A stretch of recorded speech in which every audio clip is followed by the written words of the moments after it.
welcome back. It's Christina again with the Artist Pod, and today we'll be talking about how to draw a mountain lion. As always, I'm using a Wacom Intuos Pro tablet, and I'm drawing straight into Photoshop. So, let's get arting. Alright, so here is the mountain lion, cougar, puma, choose your own name.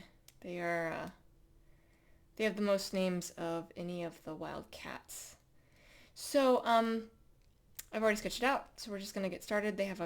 We're going to use a couple of colors for the base, and then just like I have been doing recently, I'm going to be adding in blue and a burst of like yellow or orange or red, some sort of warm color in some nice highlights. But the first thing I'm going to do is put in the shadows, and so when I say that, what I'm doing is just sort of putting in very light pin pressure, right? So I'm not putting full pressure here, and very lightly drawing this in. So there's two ways to brighten it up. You can either I don't know why my brain just blanked there. You can either put more pin pressure or you can put more lines. So I'm going to get in the shadow for all of it. So I'm starting with the white. It's white roughly through here, and then there'll be some white by the eyes, and then I'll transition to sort of the tan color. So I'm going to get all of that done. But before I do that, let me also show, right? You can see where you stop the lines, right? So I'm going to stick to these little, like, the clusters of hair, because visually we can see that. When I take that off, you can see, even when they bunch up. So as long as I stick to these when I'm shadowing, it'll look like individual sort of like clumps of hair. So I'm going to get this all done, and I will be right back.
Pink of the nose.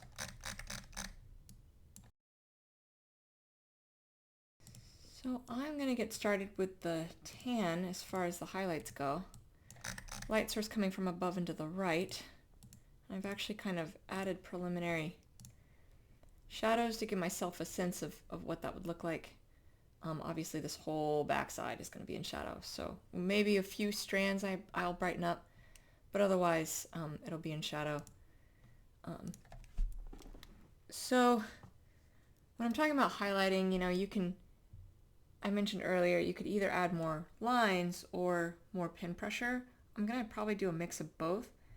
Also going to keep myself contained within the individual sort of clumps of hair. And as I decide, if I decide I need to add more, I can shift it or change it. Right? But it's just a matter of adding that. And as I come to edges like this, where there's some shadowing, I will use less pin pressure to fade it off. And then right next to it, right, this has that full pin pressure, or that at least brighter look, more lines, more pin pressure, whatever it is. But that'll give the sense that it's kind of like fading off. So you can kind of see what I've done, right? Light source coming from above and to the right. So, you know, I have a little bit of the cheek where right under the eye it's going to pop up with some brightness. You have it going into shadow kind of over here. I have a few strands I've opted to leave in place over here, up by the ear. So yeah, so I'm just going to go ahead and get all of the highlights in, and I'll be right back.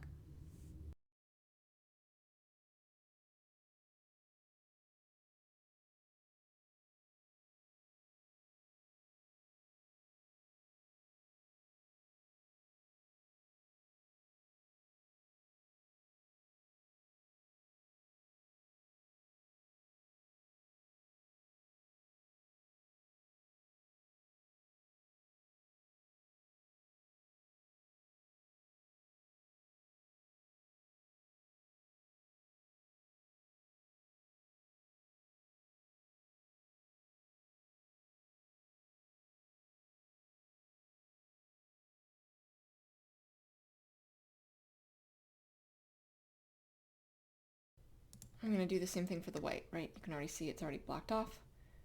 So just like I did for the tan, fading in and out depending on where the shadows are hitting.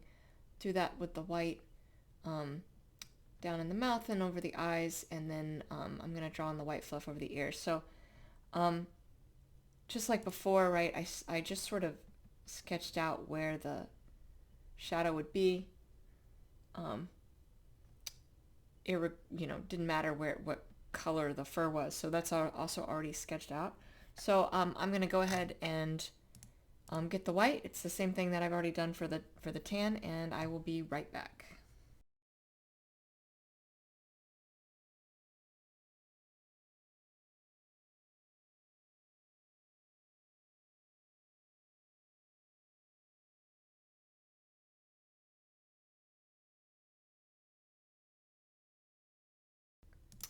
I messed up a little bit with the shadowing here, so I'm just going to come in here and undo it where the white would be coming in, right? Because you have the white fluff of the ears. As I was doing it, I was thinking it was on the other side, but it wouldn't be. It would be on the inside. So it's just a matter of taking, what I did just then was I took the lasso tool and I just went in and I erased that section. I'm just going to add a little bit of highlighting to the fluff on this side of the ear. Nothing big. Certainly enough to kind of blend in since I messed it up a little bit. And I'm probably going to have to go in and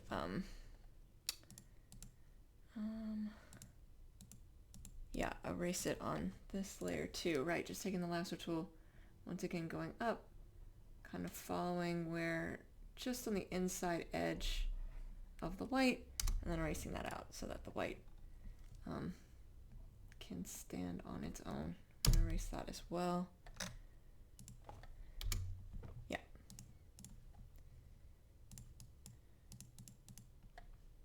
But I might, since I had to do that, I'm probably gonna fix the edge here, at least at the top maybe.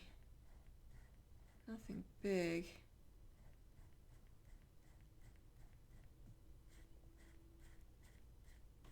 But since it would be coming in from the other side, we wouldn't really see a lot, so I'm going to leave it mostly undone because that angle would be different. Just enough to give a hint of something. So this is very light pin pressure, and I'm actually angling the lines towards the edge of the ear because the ear would be looping in. Again, we wouldn't see all that much, if any at all. Okay, now for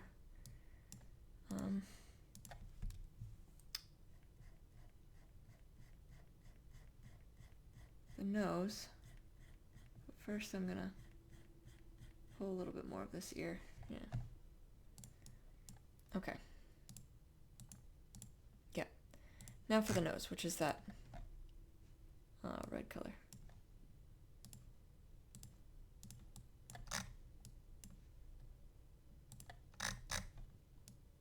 No real shadowing except as you come under. There is a, you know, like a black line that I've drawn in between the nose and the fur at the top, like a black section. We're going to leave the black as black instead of drawing it in with gray, because we don't have to have it for the mountain lion.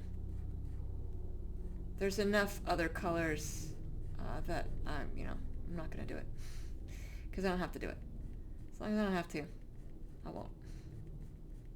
So we're going to let that black stand. So right, as I come up this way, doing very light pin pressure and just adding more lines.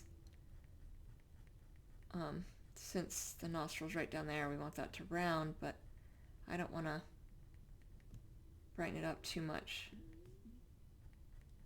since underneath would be going into shadow as it kind of rounds into the nostril.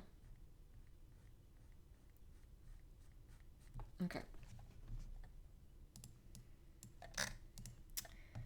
Now, the last thing to do before we add,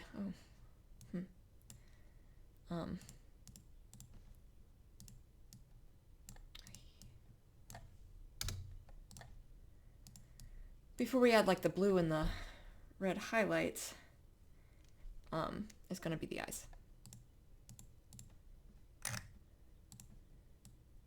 I think the last time I drew a mountain lion, I made their eyes green. I don't know, I was looking at pictures again and it doesn't look like their eyes are green. They might be. Maybe that was just a stylistic choice, but I'm going to make them a tan color instead. Right, so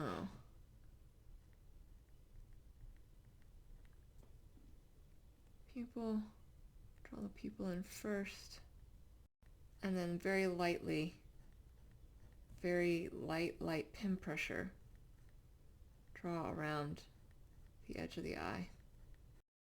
And same thing over here. Very light pin pressure, draw around the edge of the eye.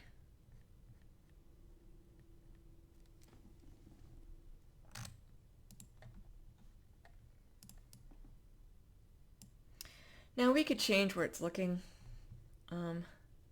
We could have it more looking at us. I thought about it, but I think we're gonna do this.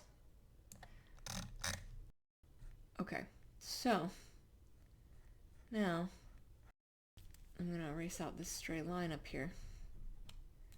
And then I'm gonna take the elliptical Maki tool, make a pupil. I'm actually probably going to do bigger than what I did. I'll change exactly where he's looking. And then maybe come up. Try that again.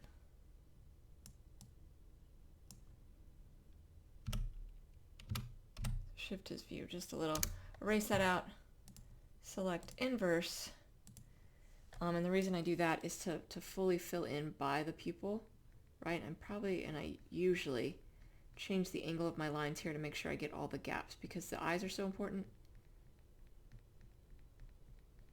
That is always a tried and true trick. And then I'm going to select inverse it back, reselect the elliptical marquee tool, and drag it over to the other side. I'm going to do the same thing.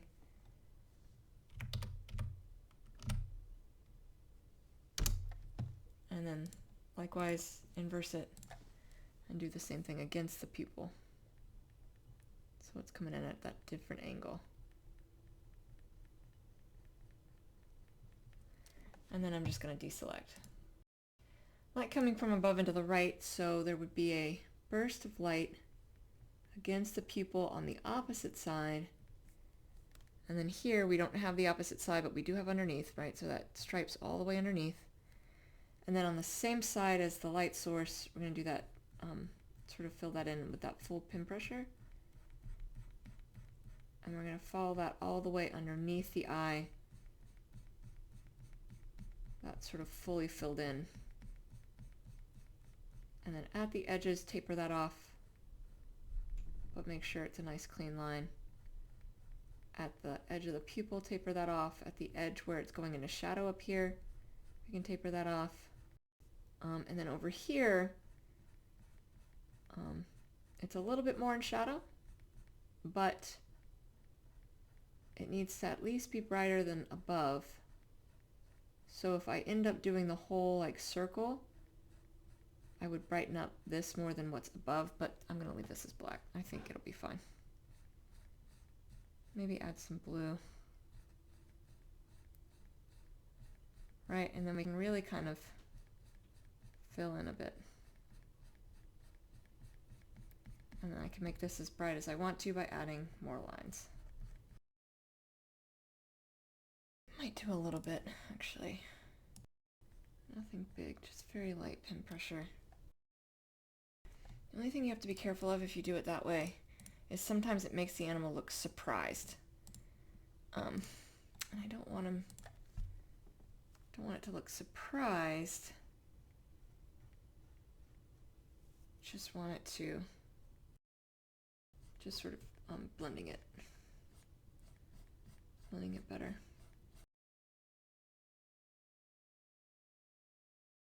I'm just undoing some of it. Normally I don't use the erase tool because it really just sort of lowers opacity. However, sometimes it can be beneficial, especially because I'll add a black background to this. So when I load it on a shirt, I won't be printing this version. I'll be printing one where I've added a black background. So therefore it doesn't matter if it doesn't have full opacity, because it won't really, it won't matter, it'll be on black. I'm going to add some whiskers real fast, and then we're going to add, no, maybe I should do the blue and then the whiskers after. Yeah, let's do that. Alright, so we're going to do some blue, and make a nice light blue. That'll be good. And what we're going to do is in the shadowed spots, fill the blue in just sort of very lightly, so it's not full pin pressure. Right, I'm still following the hair, and it's just kind of this light pin pressure. Blue makes a great, as I've mentioned in other videos, right? Blue makes a fantastic shadow. Even this lighter blue, right? This is a pretty light blue, but it still makes a really good shadow. And especially against something that's a warm color, right? So this tan color is a warmer color. Blue is a cool color, will balance it nicely. but you don't want to put a ton of pin pressure because otherwise it will look a little off. At least not over the whole thing. I might do a few like strands here or there that have full pin pressure, but for the most part. So I'm going to get all of this blue filled in with that light pin pressure, and I'll be right back.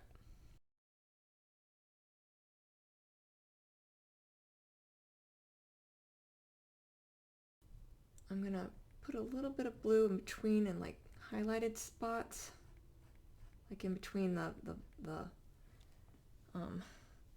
highlights here. So not on the spots, but like in between these lines here. Ooh, that was a little much. So still that light pin pressure. And I'm not going between all of them, just a few. And it really is just kind of a look at it and fill in kind of thing. It's what looks and feels right, so much as any specific instruction on how to do it. But you can't overdo it, so that's why you don't want to do it between all of them. Alright, so I'm gonna add a little bit of blue inside here, his ear, right? That's shadow, so adding some of that down. A little bit under the nostril. Maybe, and this is a little bit of an experiment, maybe push some of that blue up in here. I'm going to see about just like choosing a few and brightening them up. Not a lot, just like a few individual strands. Giving them a little bit of a burst and sort of spreading them out where that's happening, right? So I'm not bunching them all together.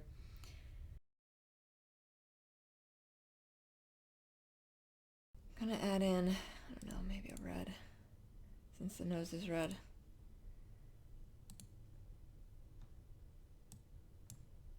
Or an orange, like a bright light color, and just not fully filling in like we did with the blue. We fully filled in all the shadows in like a light blue, only filling in where the brightest highlights would be hitting. So it's only on a few of these that we'll be adding this in.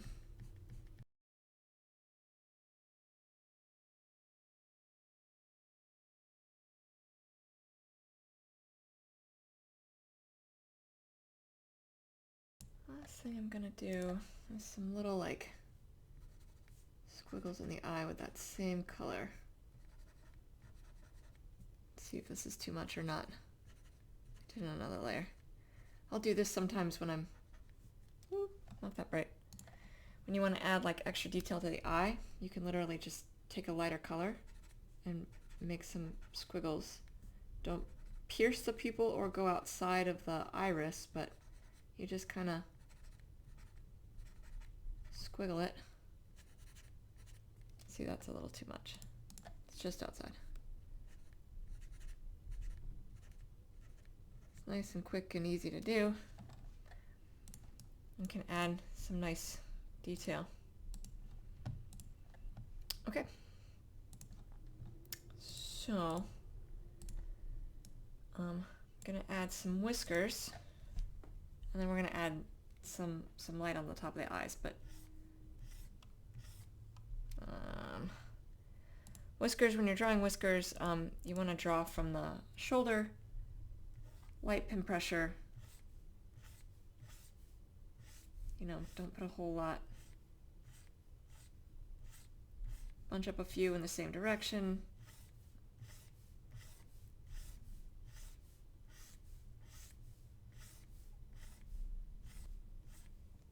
And then, normally I say whatever you do on one side, do on the other, but because of the angle, we won't be able to do quite the same thing, which is fine. Still want some coming off and up, like it's coming off behind where we can see.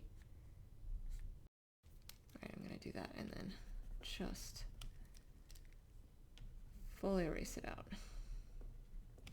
where it's breaching into the... And then we could do like a couple above. Cats typically have like some above. I don't often do that, but I think they look interesting, but we're gonna take them off. Okay, so now for the highlight on the eyes, just going to weight it more on the right than the left side. I'm gonna have like a little...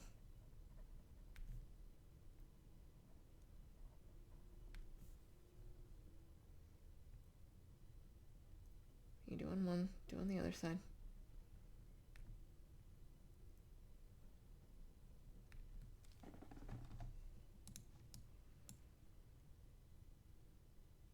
Yeah. There we go. A mountain lion. Alright, so that's how you draw a mountain lion. I hope that was helpful. In the floating nether next to me I have other videos of art tutorials I have done, and I will see you all soon. Thank you so much. Take care.